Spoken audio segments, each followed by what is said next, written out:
he didn't raise a gallop again today. That's 2 games against Wolves that he's been poor. Let's not forget, as good a team as they've built at Wolves, they are a promoted side. Yeah. And they've just beaten Manchester United twice in the space of a couple of weeks. I mean, that's telling a story. But I honestly think this whole bubble about the interim manager comes in, everybody gets a lift, everybody gets a spark, it's gone. Yes. It's well and truly gone. We're in the reality stakes here now. Honeymoon is over. It is well and truly over. Well, of course, he's got this contract now, so the honeymoon is over. Well and truly. And I'll go back to my point, and something might happen. They might beat Barcelona. I don't think so, but it's not the more... You know, they've beaten PSG. Yeah. You can get a bit of luck, they can have a bad day, and you can win. But I go back to this. When you look at Man United, this team, these players... People were getting carried away with the results when it was papering over the full rebuild that this team needs. And I know they had still had some injuries.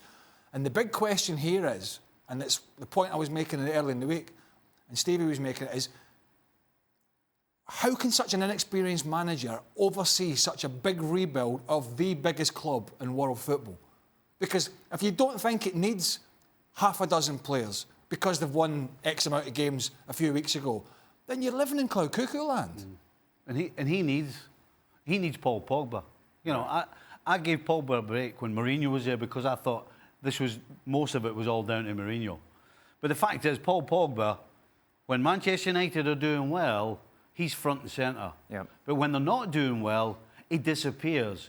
And people should understand when you have to have an influence on a team, you have to be able to do it when things are going badly. And if you're Paul Pogba and you're supposed to be the man, you should be either getting everybody running around, getting everybody in a position, make it known that you're actually doing something, you're influencing the side.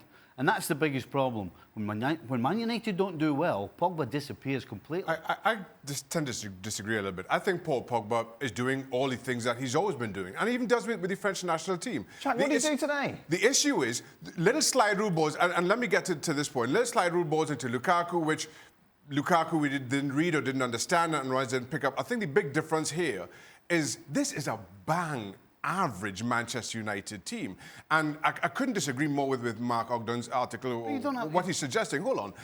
How can you compare Paul Pogba to the likes of Brian Robson and Roy Keane when you look at their teams? Absolutely you can, by the way. I'll tell you something. Look at the teams. I played against Brian Robson, Shaka, and I can assure you, when Manchester United weren't doing well, there was only one guy that you could always say you couldn't point the finger at. It was him, because he wasn't making runs into the box and scoring goals. You know what he was doing? He was going around. He was either kicking the opposition or having a go at his own teammates to make sure that they did something. My point is this, Steve. This is a bang average Manchester United team. I'm not disagreeing with that. If you look at this team, De Gea, Paul Pogba and maybe Rashford apart, nobody else even gets into the squads of a Brian Robson Manchester United or a Roy Keane's Manchester United. Not even into these squads. That's not my point.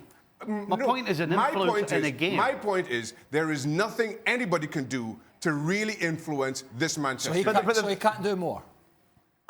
He can't influence this Manchester United team. Well, he's an easy target.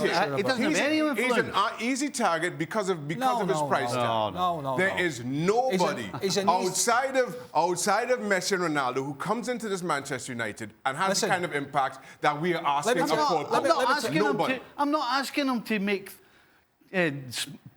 defence splitting passes and score a hat-trick. I'm not talking about that. I'm talking about actually looking as though you're having an influence when things are going against you, that you're either getting your team together, you're either making challenges, you're going around making sure that you have an influence. But he doesn't have any influence at the same time, Manchester United playing against a Wolves team that are sat virtually the edge of their own box. He's sitting off trying to find pace, trying to pick passes to the likes of Lukaku, who those two weren't on the same wavelength. I think Lukaku has to bear a lot of the blame there. And then outside of that, what do you do sitting just into your half? Well, you know when they lose the ball, you go and win it back. You know when Lukaku gives it away, you go and win the ball back. That's what you do. He doesn't do that. Fred gives the ball away 10 yards outside his own box. So what's Pogba supposed to do there? We can't compare. Well, no, but he's got to do more in the game. I mean, Shaq, I understand. I totally agree with you. They are an average United side. And there's no... But... And He's the talisman. He's the most talented player they've got. But talent alone is not enough for Manchester United at the moment. There needs to be other things. There needs to be grit and determination and graft. And I don't think we see enough of it from him. To go back to Stevie's, I'll use Brian Robson because that's who He's you the best example. And you're talking about an average United team. Let's not get away with ourselves here that when Sir Alex Ferguson first went to United, it took him years to win the league because they were an average United side. But I tell you what, he stuck out like a sore thumb. Brian Robson stuck out like a sore thumb because he was the leader and he was the captain. And not until he was able to go out and put better players next to him were they starting to be successful.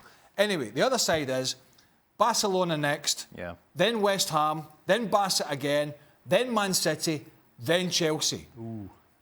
We could get to a point in 5 games' time where Ed Woodward is sat locked in a little office somewhere thinking, what the hell have I done?